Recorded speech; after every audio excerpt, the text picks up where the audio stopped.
Hello बच्चों, नमस्कार। स्वागत है आपका अपने प्यारे से YouTube channel PCM by Sumit में। आज हम लोग साइंस के बहुविकल्पी डिस्कस करेंगे। पहला क्वेश्चन है आज का, Fe2O3 plus Al2O3 plus 2Fe किस प्रकार की अभिक्रिया है।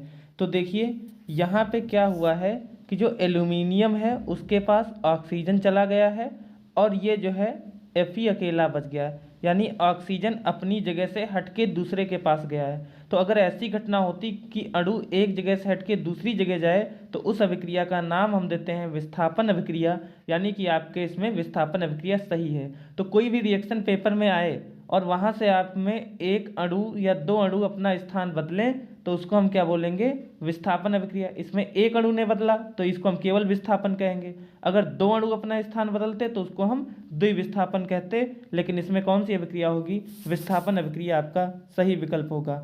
बढ़ते हैं अगले प्रश्न की ओर। अगला क्वेश्चन है, अभिक्रिया जिसमें आयनों के विनिमय विनिमय का मतलब अदला बदली से नए यौगिक बनते हैं किस प्रकार की अभिक्रिया कहलाती है। तो हमने बताया कि अगर दो अणु या दो आयन अपना स्थान बदलेंगे तो उस अभिक्रिया का नाम हम देंगे द्विविस्थापन अभिक्रिया, यानी कि आपका क्वेश्चन ऑप्शन नंबर बी सही विकल्प है।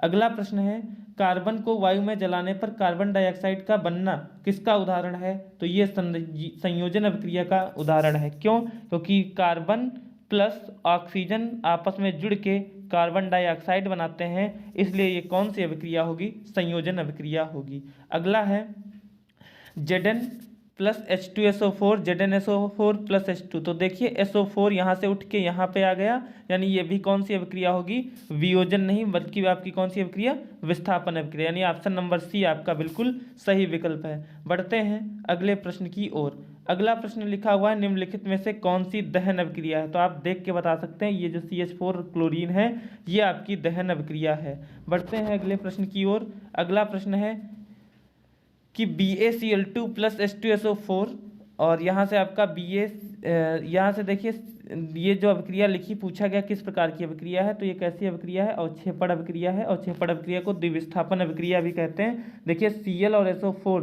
दोनों ने अपने स्थान बदल लिए, इसलिए इस अभिक्रिया को हम द्विविस्थापन अभिक्रिया जो है कहेंगे। SO2 प्लस 2H2SO में अपचायक कौन सा है। तो ये इसमें हाइड्रोजन सल्फाइड आपका अपचायक है। बढ़ते हैं अगले प्रश्न की ओर। अगला है, निम्नलिखित अभिक्रियाओं में ऊष्माशेषी अभिक्रिया का उदाहरण है। तो जो शुष्क बर्फ का ऊर्ध्वापातन होता है और जल का वाष्प में परिवर्तित होना, यह आपकी ऊष्माशोषी अभिक्रिया, यानी ऑप्शन नंबर जो सी है डी, दूसरा और चौथा वो आपका क्या है, सही है। बढ़ते हैं अगले प्रश्न की ओर। पूछा गया है कि इस अभिक्रिया में वाई का नाम क्या है। तो वाई की जगह पे आपका SO2 होगी, ज़्यादा इंपॉर्टेंट ये बहुविकल्पी है नहीं। इसके बाद आपका जो इम्पोर्टेंट क्वेश्चन है ये है कि प्लास्टर ऑफ पेरिस का रासायनिक सूत्र क्या है। तो सब लोग जानते हैं प्लास्टर ऑफ पेरिस का रासायनिक सूत्र CaSO4.12H2O होता है। बढ़ते हैं अगला, शुद्ध जल का pH मान, शुद्ध जल का pH मान 7 होता है। फिर लिखा है लेड नाइट्रेट का सूत्र, लेड नाइट्रेट का सूत्र PbNO3 का होल ट्वाइस होता है। बढ़ते हैं अगले प्रश्न की ओर। लिखा है एक तत्व के क्लोराइड का सूत्र MgCl2 है, इसके ऑक्साइड का सूत्र MO होगा, मैग्नीशियम ऑक्साइड होगा। अगला Na2CO3 का सामान्य नाम क्या है। सोडियम कार्बोनेट को हम लोग कपड़े धोने का सोडा भी कहते हैं, यानी धावन सोडा भी इसका जो है नाम होगा। तनु सल्फ्यूरिक अम्ल से जस्ता चूर्ण से अभिक्रिया से गैस निकलती है। तो हाइड्रोजन गैस निकलती है। अम्ल अगर जिंक धातु से क्रिया करेगा तो हमेशा हाइड्रोजन गैस ही निकलेगी, याद रखिएगा इस बात को। बढ़ते हैं अगले प्रश्नों की ओर। अगला प्रश्न आपकी स्क्रीन पे है कि एक विलेन लाल लिटमस पेपर को नीला कर देता है, उसका pH मान कितना होगा। तो प्रश्न समझिए कितना घुमा के पूछा है। विलेन है, लाल को क्या कर देता है, नीला कर देता है, यानी वो क्षारी जितने क्षार होते हैं वो लाल को क्या कर देते हैं, नीला कर देते हैं। और क्षार का जो pH मान होता है वो 7 से ज़्यादा होता है, यानी ऑप्शन नंबर डी आपका 8 बिल्कुल सही विकल्प है। बढ़ते हैं अगले प्रश्न की ओर। जल को जीवाणु रहित बनाने में किसका प्रयोग किया जाता है। तो उस जल को जीवाणु रहित बनाने में ब्लीचिंग पाउडर का प्रयोग किया जाता है। भूल के फिटकरी मत लगाइएगा, अगर ब्लीचिंग पाउडर ऑप्शन में नहीं है तब आप फिटकरी लगाएंगे, पोटास एलम तब लगाएंगे, क्योंकि पोटास एलम फिटकरी का रासायनिक नाम होता है। बढ़ते हैं अगले प्रश्न की ओर। मेथिल ऑरेंज का लाल रंग किसके कारण होता है। तो सल्फ्यूरिक अम्ल के कारण होता है, H2SO4 के कारण होता है। फिर कैल्शियम फास्फेट का सूत्र Ca3PO4 का होल ट्वाइस, कैल्शियम फास्फेट का सूत्र। बढ़ते हैं अगले प्रश्न की ओर। धावन सोडा का रासायनिक नाम, धावन सोडा का भी पीछे बता के आए हैं, सोडियम कार्बोनेट Na2CO3 सूत्र। ब्लीचिंग पाउडर का रासायनिक नाम, ब्लीचिंग पाउडर को विरंजक चूर्ण भी कहते हैं, इसका जो सूत्र होता है वो होता है CaOCl2। इंपॉर्टेंट क्वेश्चन है। उदासीनीकरण अभिक्रिया किसके मध्य होती है? तो अम्ल और क्षार के मध्य जो है उदासीनीकरण अभिक्रिया होती है। धावन सोडा किस प्रकृति का होता है? धावन सोडा आपका अम्लीय प्रकृति नहीं क्षारीय प्रकृति का होता है, इसीलिए इसको दूध में डाला जाता है ताकि जो है दूध फटे ना। दुर्बल अम्ल कौन सा है? तो हाइड्रोजन साइनाइड दुर्बल अम्ल है आपका। क्षारीय विलयन का पीएच मान होता है 7 से ज़्यादा, अम्ल का 7 से कम होता है, और जो जल होता है उदासीन उसका पीएच मान 7 होता है। याद रखिएगा, अम्ल 7 से कम, क्षार 7 से ज़्यादा, उदासीन मतलब 7। एक विलयन का हाइड्रोजन आयन सांद्रण 1 × 10⁻12 है। विलयन का पीएच मान जो है वो कितना होगा? हाइड्रोक्साइड आयन सांद्रण। तो इसको आप 14 में से घटा दीजिए, 14 में से 12 घटाएंगे कितना बचेगा? 2। यानी ऑप्शन नंबर ए आपका बिल्कुल सही विकल्प है। बढ़ते हैं अगले प्रश्नों की ओर।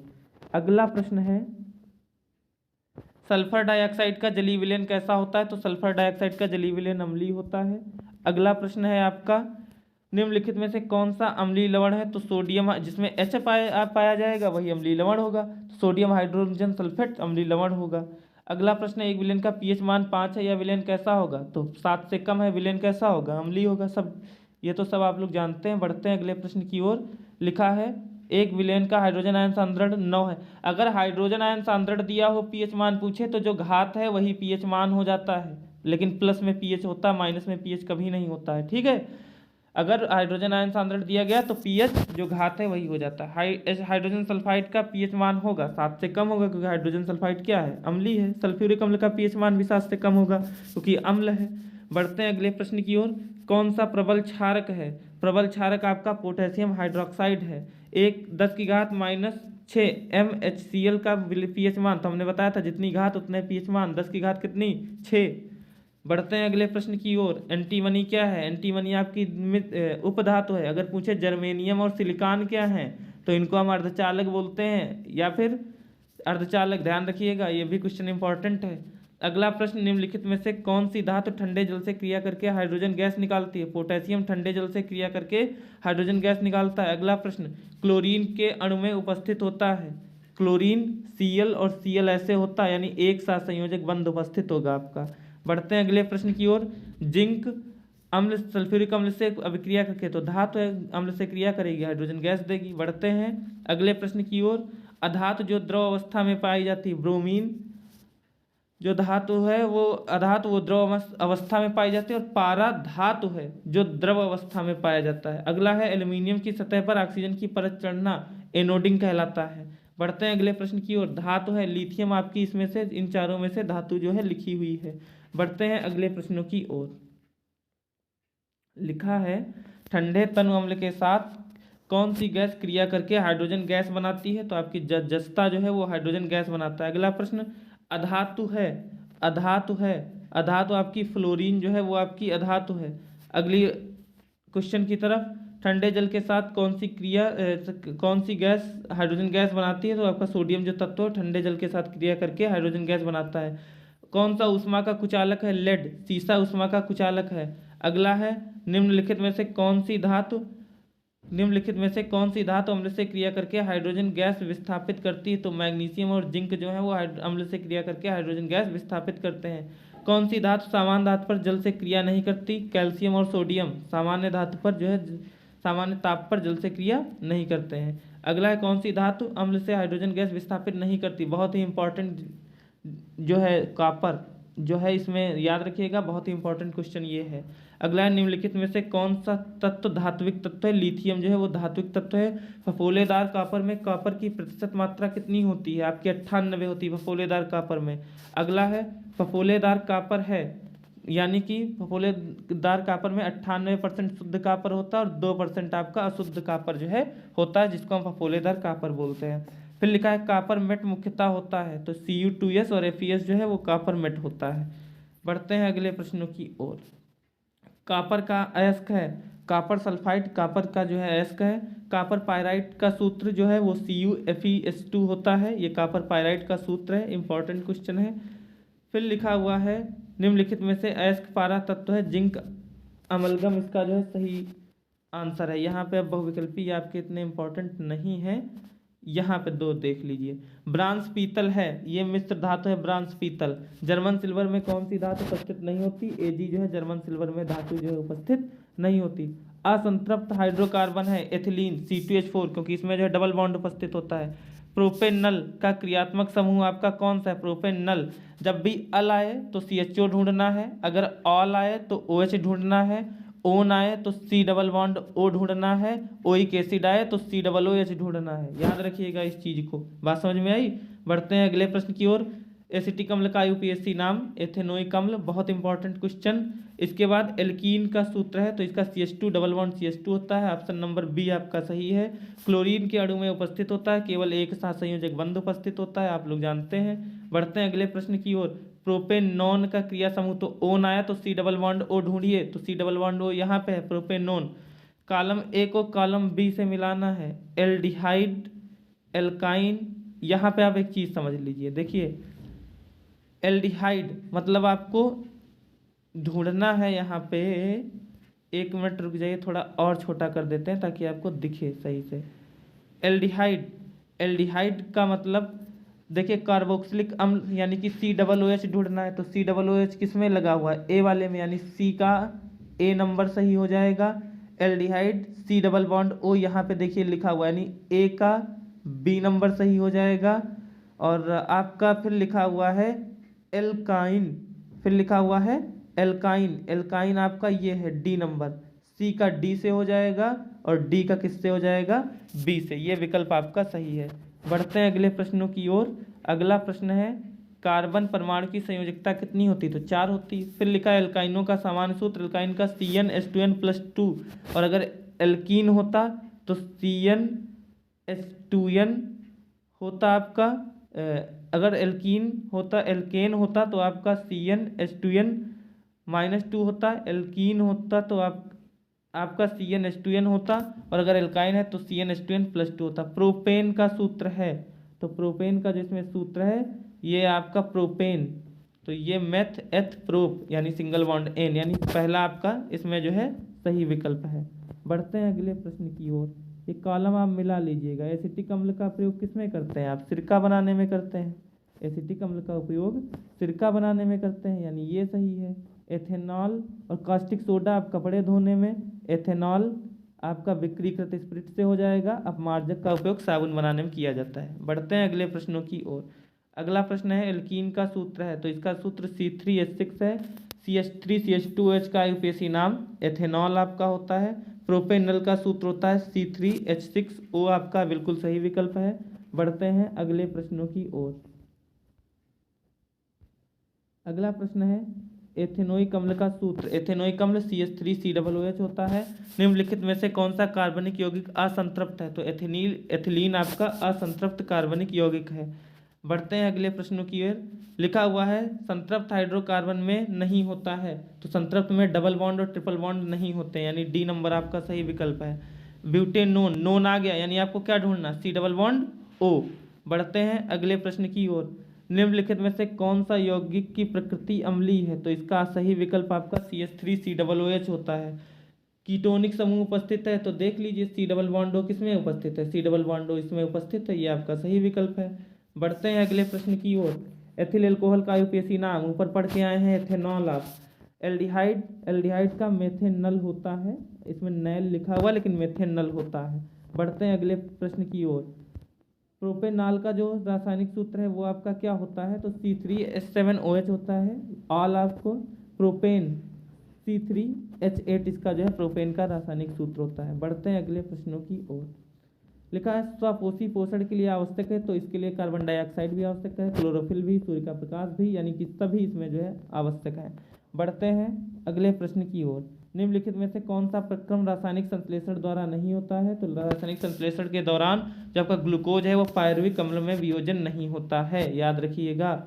अगला है प्रकाश संश्लेषण के प्रक्रम में किसका संश्लेषण नहीं होता? तो कार्बन डाइऑक्साइड का संश्लेषण जो है प्रकाश संश्लेषण के प्रक्रम में नहीं होता है। फिर लिखा है प्रकाश संश्लेषण की अभिक्रिया में कौन सा युग्म प्रयुक्त होता है? तो प्रकाश संश्लेषण की अभिक्रिया में आपका जल और कार्बन डाइऑक्साइड का युग्म जो है प्रयुक्त होता है। बढ़ते हैं अगले प्रश्न की ओर। निम्नलिखित में से परपोषी नहीं है। मनी प्लांट आपका परपोषी नहीं है, दूसरे पर निर्भर रहता है।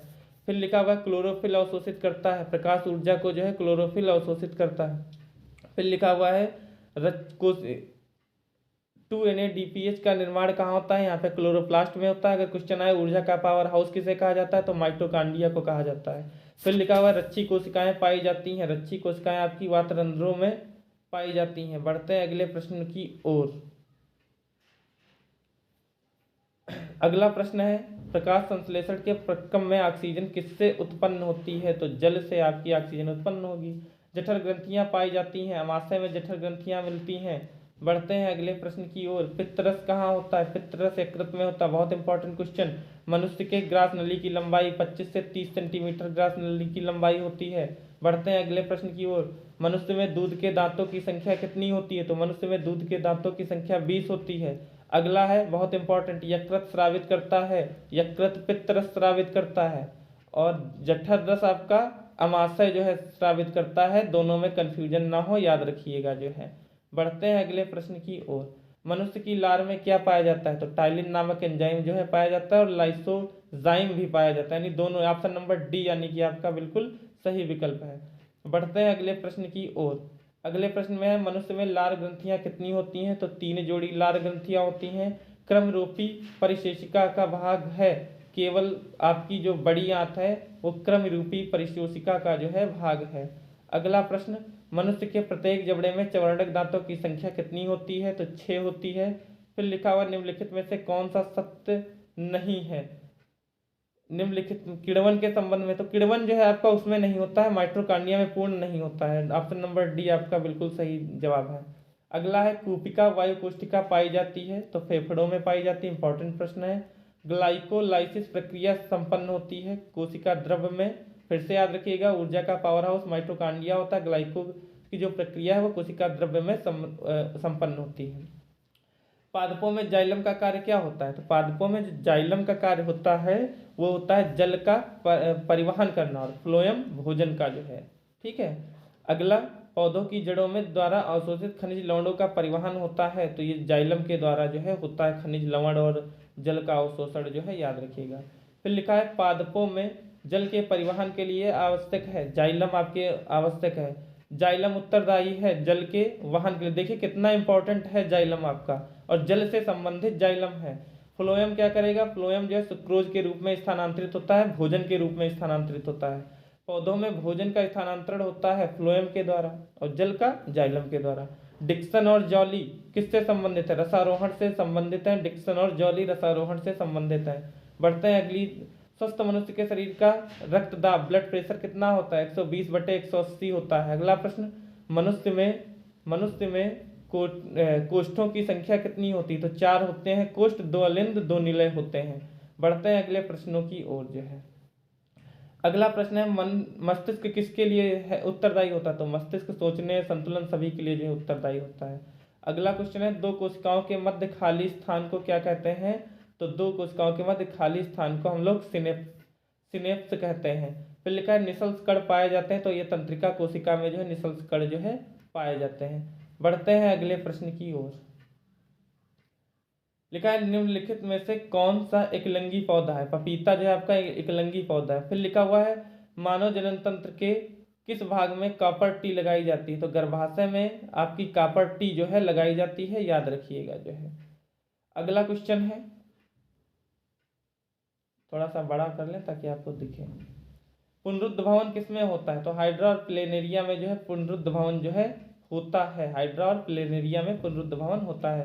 पत्तियों द्वारा कायिक जनन होता है, ब्रायोफिल्लम में जो है पत्तियों द्वारा कायिक जनन होता है। अगला है शुक्राणुओं का निर्माण कहाँ होता है, शुक्राणुओं का निर्माण वृषण में होता है।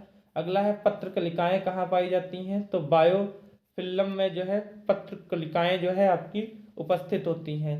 अगला है मुकुलन द्वारा जनन पाया जाता है, तो मुकुलन द्वारा जो जनन है वो आपका हाइड्रा में होता है। फिर लिखा है कौन सा मादा जनन तंत्र का भाग नहीं है, तो शुक्रवाहिनी जो है वो आपका मादा जनन तंत्र का भाग नहीं है। बेहद ही इंपॉर्टेंट क्वेश्चन है आपका। एक क्वेश्चन अगर ऐसा है मादा जनन तंत्र का भाग है और उसमें अगर आपका डिम्ब वाहिनी दिया हो तो वो ऑप्शन सही होगा वहां पे, और यहाँ पे नहीं है तो आपका कौन सा शुक्रवाहिका जो है सही है। अगला है मुकुलन द्वारा अलैंगिक जनन होता है, तो मुकुलन द्वारा अलैंगिक जनन ईस्ट में होता है। फिर लिखा है एकलिंगी नर पुष्प में नहीं पाया जाता है, तो वर्तिकाग्र जो है वो एकलिंगी नर पुष्प में नहीं पाया जाता है। परागकण निर्मित होते हैं, परागकण परागकोश में निर्मित होंगे, आसान सी बात है। मानव द्वारा भ्रूण पोषण किससे प्राप्त होता है, तो ये प्लेसेंटा या अपरा से जो है प्राप्त करता है भ्रूण पोषण जो है। अगला प्रश्न जो है हम लोगों का, लगभग 50% वीडियो समाप्त हो चुकी है, चैनल को सब्सक्राइब कर दीजिएगा। एसएसटी वगैरह की बहुविकल्पी इसी पे आपको पढ़ाएंगे, और साथ में आपको 2 वीडियो है न्यूमेरिकल और थ्योरी की, वो चैनल पे आ चुकी है, उनको देखना मत भूलिए। नहीं पता है तो डिस्क्रिप्शन बॉक्स में जाइए इसी वीडियो के, और वहाँ से आपको वो मिल जाएंगे।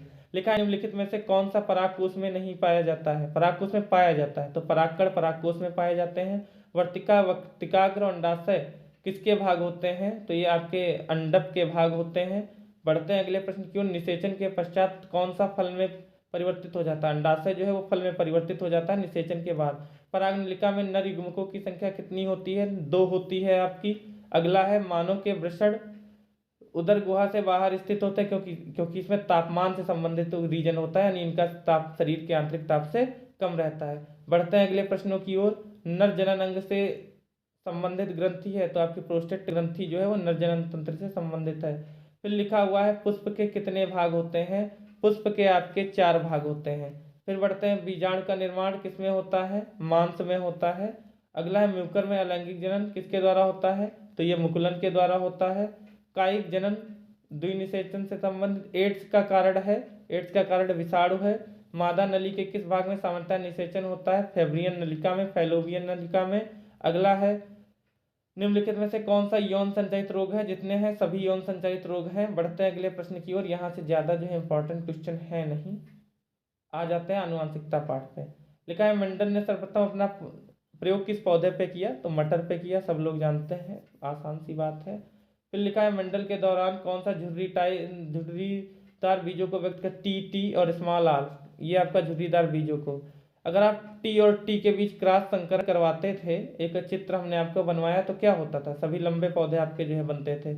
अगला है मेंडल का प्रायोगिक पौधा था, तो मटर है, ये तो आप जानते ही हैं। डीएनए रज्जक जुड़े होते हैं, ये हाइड्रोजन बंधों के द्वारा जुड़े होते हैं, याद रखिएगा। आनुवंशिकता के जनक पिता ग्रेगर जॉन मेंडल हैं आपके। फिर इंपॉर्टेंट है, हल्के मत लीजिएगा इसको। मेंडल प्रसिद्ध है आनुवंशिकता के क्षेत्र के लिए। बढ़ते हैं आगे प्रश्नों पे। आनुवंशिकी के पिता हैं, बिल्कुल वही आपका क्वेश्चन है, ये तो रिपीटेड हो गया। मेंडल ने प्रयोग में किस लक्षण के आधार पर प्रयोग नहीं किया था, फली की लंबाई के आधार पर प्रयोग नहीं किया था अपने प्रयोगों को मेंडल ने। बढ़ते हैं अगले प्रश्नों की ओर। लिखा हुआ है युग्मनज में गुणसूत्रों की संख्या 2x होती है आपकी। कौन सा जीनोटाइप शुद्ध गोल बीजों को प्रदर्शित, कैपिटल आर और कैपिटल आर शुद्ध गोल बीजों को प्रदर्शित करता है, याद रखिएगा इसको। डीएनए की संरचनात्मक इकाई है न्यूक्लियोटाइड, याद रखिएगा। यहाँ से ज़्यादा क्वेश्चन इंपॉर्टेंट नहीं है। मनुष्य में गुणसूत्रों की संख्या 46 होती है, और अगर पूछे युग्मों की संख्या कितनी होती है, तो 22 होती है। दोनों में फर्क समझे रहिएगा। बढ़ते हैं अगले प्रश्नों की ओर। आ गई हमारी बेहद प्यारी फिजिक्स। किसी वस्तु का अवतल दर्पण द्वारा प्रतिबिंब आभासी सीधा वस्तु से बड़ा बनता है, वस्तु की स्थिति क्या होनी चाहिए, तो वस्तु को ध्रुव और फोकस के बीच में जो है स्थित होना चाहिए, तभी उसका प्रतिबिंब जो है आभासी सीधा और वस्तु से बड़ा बनेगा। किसी वस्तु के अवतल दर्पण द्वारा वास्तविक परावर्तित प्रतिबिंब प्राप्त करने के लिए वस्तु की स्थिति होनी चाहिए, तो उसे फोकस और वक्रता केंद्र के बीच में जो है होना चाहिए। वही बहुविकल्पी है, देखिए घुमा फिरा के जो पूछ रहा है। प्रकाश के परावर्तन के कितने नियम होते हैं, कि परावर्तन के नियम सदैव सत्य होते हैं, तो दर्पण के लिए, सभी दर्पण के लिए सत्य, यानी ऑप्शन नंबर 3। एक यहीं से क्वेश्चन आपको मैं बता रहा हूँ, अगर ये पूछे कि समतल दर्पण की त्रिज्या कितनी होती है, वक्रता त्रिज्या, तो अनंत होती है, याद रखिएगा इस क्वेश्चन को। याद आ गया तो मैंने आपको बता दिया। अगला है एक प्रकाश की किरण अवतल दर्पण के वक्रता केंद्र से होते हुए दर्पण के पृष्ठ पर आपतित होती, परावर्तन कोण का मान 0 अंश, 0 अंश यहाँ पे आपका सही जवाब है। किसी अवतल दर्पण द्वारा अगर वस्तु के बराबर अगर प्रतिबिंब बनेगा, तो वस्तु वक्रता केंद्र पे होगी, ये आपको हमने बताया है। किस दर्पण का दृष्टि क्षेत्र अधिकतम होता है, उत्तल दर्पण का, इसीलिए वाहनों के पास वाले शीशे में उत्तल दर्पण प्रयोग किया जाता है। फिर लिखा है अगला क्वेश्चन आपका, किसी लेंस की क्षमता की इकाई होती है, तो आपकी प्रति मीटर होती, मीटर में लेंस की क्षमता की इकाई ये आपका गलत दिया गया हुआ है वैसे। हाँ, प्रति मीटर होती है और लेंस की क्षमता का मात्रक डायोप्टर भी होता है। सही है आपका, दोनों याद रखिएगा, डायोप्टर और प्रति मीटर दोनों होती हैं। फिर लिखा हुआ किसी वस्तु का आवर्धित काल्पनिक प्रतिबिंब बन सकता है, तो ये आपका जो है उत्तल दर्पण और अवतल दर्पण दोनों द्वारा बन सकता है काल्पनिक प्रतिबिंब। फिर लिखा है एक किरण लेंस के भीतर से स्थित किसी बिंदु से बिना विचलित, तो प्रकाशिक केंद्र पे अगर कोई वस्तु किरण आएगी तो वो बिना विचलित हुए सीधे गुजर जाएगी। अगला प्रश्न है, एक अवतल लेंस प्रयोग में आता है तो निकट दृष्टि दोष को दूर करने में अवतल लेंस का प्रयोग किया जाता है। आगे आपके ये न्यूमेरिकल है, इसमें आप सूत्र P=1/f लगा दीजिएगा। प्रकाश की चाल एक माध्यम में V1 तथा V2, इसमें आपका V2/V1 होगा, n बराबर होता है क्योंकि V2/V1, ये सूत्र ही आपका होता है। बढ़ते हैं, वीडियो बहुत लंबी हो रही लेकिन आप ध्यान से देख लीजिएगा। यहाँ पे आपका प्रकाश की चाल न्यूनतम किस में होती है? हीरे में होती है। और हाँ, यहाँ पे आप कुछ क्वेश्चन अपनी बुक से पढ़ लीजिएगा, किस रंग का तरंगदैर्ध्य सबसे ज्यादा होता है, किस रंग का तरंगदैर्ध्य कम होता है, किस रंग का विचलन ज्यादा होता है, किस रंग का विचलन सबसे कम होता है, ये सब याद रखिएगा। तो मुख्य फोकस दूरी का मात्रक है, मीटर में फोकस दूरी मापी जाती है। ये जो बड़े वाले बहुविकल्पी हैं इनको आप स्क्रीनशॉट ले लीजिए, अपना देख लीजिएगा। फिर लिखा हुआ कि एक दर्पण किसी वस्तु का सीधा प्रतिबिंब बनाता है, समतल या उत्तल दर्पण वक्रता त्रिज्या का मात्रक होता है, सभी में मापी जा सकती है, मिलीमीटर, सेंटीमीटर, मीटर सब में मापी जा सकती है। फिर लिखा है अवतल लेंस द्वारा प्रतिबिंब बना होता है, सीधा, आभासी और छोटा बनता है। बी नंबर आपका सही है।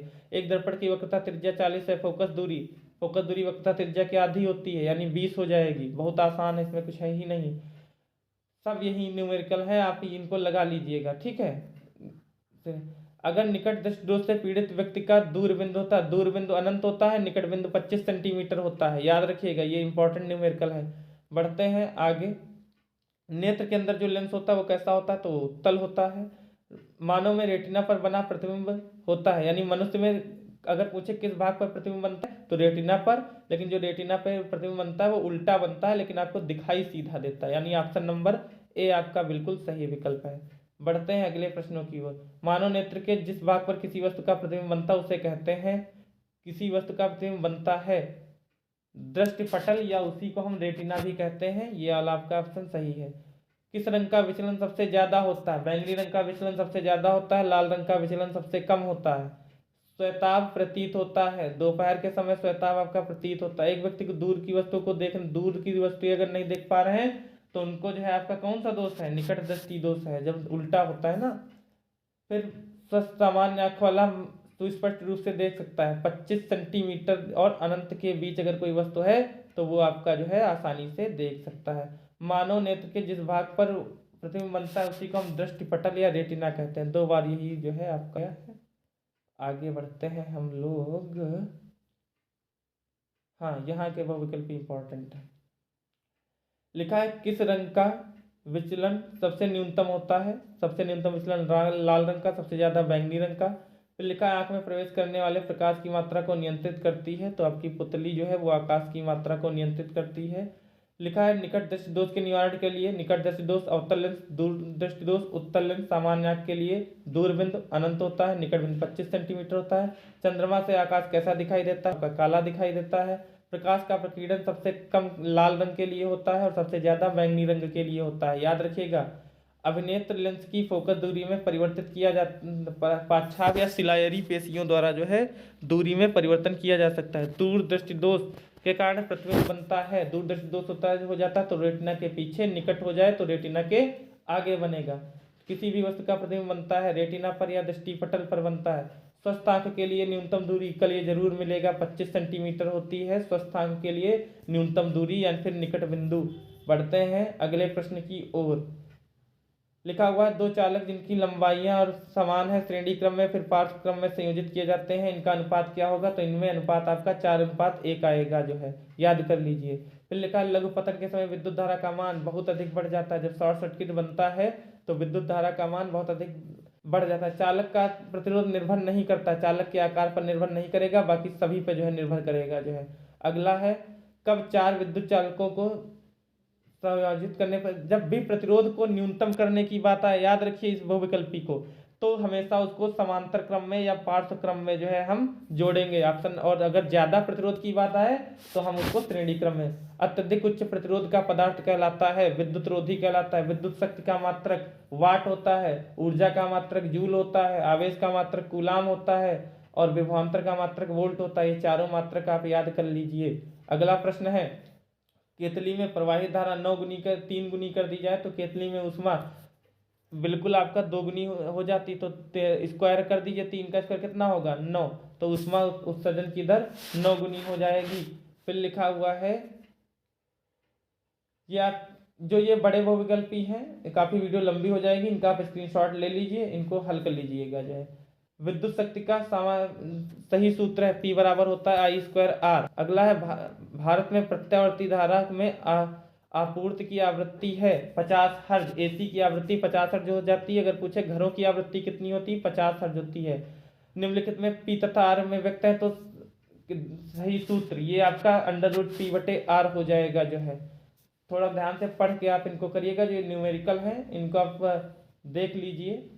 अगर पूछे, हाँ ये आप ध्यान रखिए, अगर पूछे आर प्रतिरोध के 3 बराबर भागों में काटा जाता है, अगर किसी तार को 3 बराबर भागों में काटा जाए और अनुपात पूछे तो आप 3 का स्क्वायर कर दीजिए, 9 आ जाएगा, यानी इसमें से सी सही। अगर कहे 4 भागों में काट के जो है जोड़ा जाता तो 4 का स्क्वायर कर दीजिए, 16 आंसर आएगा। 5 भागों में काटा जाता तो 5 का स्क्वायर कर दीजिए, 25 आता। तो इस टाइप का बहुविकल्पी इंपॉर्टेंट है, आप इसको जो है याद रखिएगा। बढ़ते हैं आगे प्रश्नों की ओर। लिखा है 1 किलोवाट घंटा में जूलों की संख्या, तो जूल होते हैं 3.6 × 10⁻6 जूल। एक अश्व शक्ति किसके बराबर होता है, तो 746 वाट एक अश्व शक्ति के बराबर होता है। याद रखिएगा दो बहुविकल्पी मैं बता रहा हूँ। हीटर का तार नाइक्रोम के कारण बना होता है, नाइक्रोम का, उसका गलनांक बहुत उच्च होता है हीटर के तार का। और बल्ब का तंतु टंगस्टन का बना होता है, बल्ब के अंदर नाइट्रोजन गैस भरी होती है, ये सब आप याद रखिएगा। वैद्युत 1 यूनिट बराबर है 1 किलोवाट घंटा, 1 यूनिट के बराबर होता है, आप जानते हैं उसको। अगला है वैद्युत ऊर्जा का मात्रक होता है, तो किलोवाट घंटा वैद्युत ऊर्जा का मात्रक होता है। फिर लिखा है वैद्युत धारा को मापा जाता है, एमीटर द्वारा जो है वैद्युत धारा को मापा जाता है। फिर लिखा है 220 वोल्ट और 100 वाट के बल्ब का प्रतिरोध होता है 484 ओम। फिर लिखा है 5 ओम के प्रतिरोध को 5 बराबर भागों में काटा जाता है, प्रत्येक का भाग का प्रतिरोध होगा 1 ओम होगा, क्योंकि 5 भागों में काटा गया है तो 1 ओम हो जाएगा। इसमें देखिए 4 बराबर भागों में काटा गया तो R'/R का मान कितना होगा, 4 का स्क्वायर कितना होता है 16 होता है, यानी 1/16 आपका आंसर जो है सही हो जाएगा। फिर लिखा है वैद्युत विभवांतर का मात्रक वोल्ट होता है, ओम प्रतिरोध का, सामर्थ्य का वाट, विद्युत धारा का एम्पियर। बल्ब का तंतु किसका बना होता है, टंगस्टन का बना होता है। फिर आपका है अगला प्रश्न, ओम के नियम का ग्राफ हमेशा सरल रेखा में बनता है। अगले प्रश्न की ओर हम लोग देखते हैं, ये तो न्यूमेरिकल। हीटर का तार किसका बना होता है, नाइक्रोम का बना होता है। बढ़ते हैं अगले प्रश्न की ओर।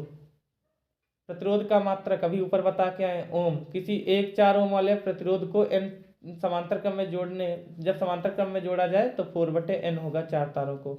ओम के नियम का सूत्र क्या है, V = I × R, ओम का नियम होता है। बढ़ते हैं अगले प्रश्नों की ओर। विद्युत धारा उत्पन्न करने की युक्ति है, जनित्र आपका विद्युत धारा उत्पन्न कर सकता है। एक विद्युत धारावाही चालक में चुंबकीय क्षेत्र की दिशा ज्ञात करने के लिए कौन सा नियम लगाएंगे, दाएं हाथ के अंगूठे का नियम। अगर बल की दिशा ज्ञात करनी होती तो फ्लेमिंग के बाएं हाथ का नियम आप लगाते। अगला प्रश्न है, किसी विद्युत धारा प्रणालिका के भीतर चुंबकीय क्षेत्र होता है, प्रणालिका के भीतर चुंबकीय क्षेत्र सभी बिंदुओं पर समान होता है, याद रखिएगा। फिर लिखा है धारावाही वृत्ताकार कुंडली में फेरों की संख्या n करने पर कुंडली का केंद्र चुंबकीय क्षेत्र कितना बढ़ जाएगा, तो n गुना, जितना फेरों की संख्या से गुणा होता है तो n गुना आपका बढ़ जाएगा। बढ़ते हैं अगले प्रश्न की ओर। किसी धारावाही चालक को एक समान चुंबकीय क्षेत्र में रखने पर चुंबकीय बल की दिशा किससे, फ्लेमिंग के बाएं हाथ के नियम से, अभी ऊपर बता के आए। फिर लिखा चुंबकीय बल रेखाएं एक दूसरे को कभी नहीं काटती हैं, याद रखिएगा। लघुपतन के कारण विद्युत धारा का मान बहुत अधिक बढ़ जाता है। बेहद इंपॉर्टेंट, एक गतिमान आवेशित कण उत्पन्न करता है। चुंबकीय क्षेत्र विद्युत क्षेत्र दोनों इंटर का न्यूमेरिक बहुविकल्पी है लेकिन इंपॉर्टेंट है। 1 टेस्ला किसके बराबर होता है, 1 टेस्ला 10⁻1 वेबर/मीटर² के बराबर होता है, याद रखिएगा। फिर लिखा है अगर कोई इलेक्ट्रॉन विवेक से गति कर रहा तो F बराबर होता है QVB, यानी EVB आपका बी नंबर आपका यहाँ पे सही विकल्प है। कौन सी किरणें पराबैंगनी किरणें पृथ्वी पर आने से रोकती हैं, ओजोन परत जो है पराबैंगनी किरणों को आने से रोकती है। खाद्य श्रृंखला में तीसरे ट्रैफिक लेवल पर कौन होता है, तीसरे पे मांसाहारी आपके होते हैं। पारतंत्र में शैवाल जो है वो क्या होते हैं, शैवाल आपके उत्पादक होते हैं, ऑक्सीजन बहुत ज़्यादा इनसे मिलती है। ऊर्जा को कितने प्रतिशत भाग एक कोशीय स्तर में होता है, तो 10%। पारतंत्र के कितने घटक होते हैं, 2 घटक होते हैं, जैविक और अजैविक घटक। फिर लिखा है सौर ऊर्जा के परिवर्तन रासायनिक ऊर्जा में होता है प्रकाश संश्लेषण की क्रिया द्वारा। आपका ये आंसर जो है सही है। बढ़ते हैं अगले प्रश्नों की ओर। विद्युत ऊर्जा का मात्रक क्या है, किलोवाट घंटा है। विद्युत धारा का मापन किसमें करते हैं, मीटर में। 1 टेस्ला किसके बराबर होता है, 1 वेबर पर मीटर स्क्वायर के बराबर होता है। उसके बाद मानव नेत्र का प्रतिबिंब रेटिना पर बनता है। कार्बन में परमाणु में संख्या 4 होती है, ये तो सब आपको आता है। कैल्शियम फास्फेट का सूत्र भी पढ़ा है। अम्लीय वर्षा का पीएच मान 5.2 होता है। जंग का सूत्र FeTO3.H2O। पोटास एलम या फिटकरी का सूत्र भी आप याद कर लीजिएगा। क्लोरोफिल अवशोषित करता है प्रकाश ऊर्जा। मानव में भ्रूण, प्लेसेंटा, ये सब आप पढ़ के आए हैं। ये आधुनिक मॉडल पेपर है, उसमें है। इसमें लगभग आप सब कुछ पढ़ चुके हैं। और पुरुषों में XY गुणसूत्र होता है, महिलाओं में XX होता है, ये सब आप जानते हैं। तो इतने बहुविकल्पी आप अच्छे से देख लीजिए। जो फिजिक्स के बहुविकल्पी में थोड़ा सा कॉन्सेप्ट आपको देखने की जरूरत है, इससे बाहर नहीं आएगा। 2 बार आप वीडियो देख डालिए। एक बार जब सुबह आप पेपर देने जाइएगा तो आप जो है इन बहुविकल्पी को देख लीजिएगा। मिलते हैं अब साइंस के बाद। कैसा पेपर होता है कमेंट बॉक्स में जरूर बताइएगा। और मिलते हैं नेक्स्ट वीडियो में। तब तक के लिए आप सभी साथियों का हमारे साथ जुड़ने के लिए बहुत बहुत धन्यवाद। नमस्कार।